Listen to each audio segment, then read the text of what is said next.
कोकणातून IIT, NIT आणि government medical कॉलेजमध्ये विद्यार्थी पाठवणारी एकमेव संस्था।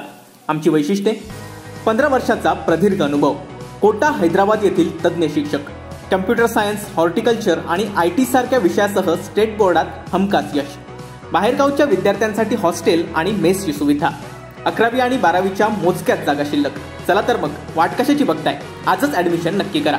आमचा पत्ता: मुंबई गोवा महामार्गाजवळ यशोधरा हॉटेल, कुडाळ। संपर्क: 9325 01 74 58।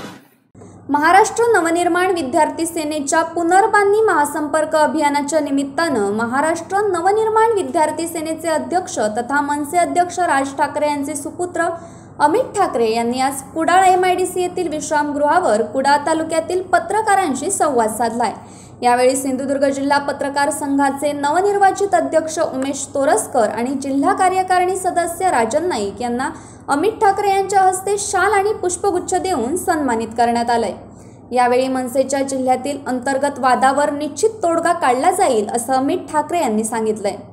तसंच सिंधुदुर्ग जिल्ह्यात असणाऱ्या अनेक समस्यांबद्दल जाणून घेत त्यांच्यावर निश्चित तोडगा काढू असं देखील त्यांनी सांगितलंय।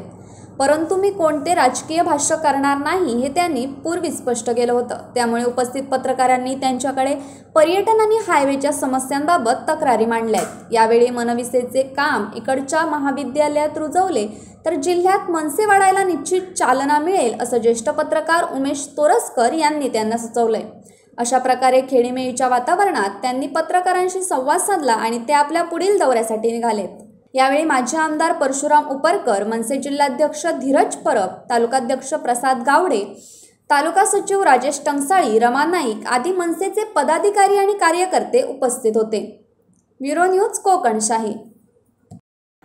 असे नवनवीन व्हिडिओ पाहण्यासाठी कोकणशाहीचं YouTube चॅनल सबस्क्राइब करा व बेल बटन प्रेस करा। तसेच फेसबुक पेज लाईक करा आणि Instagram पेज व ट्विटर पेजला फॉलो करायला विसरू नका।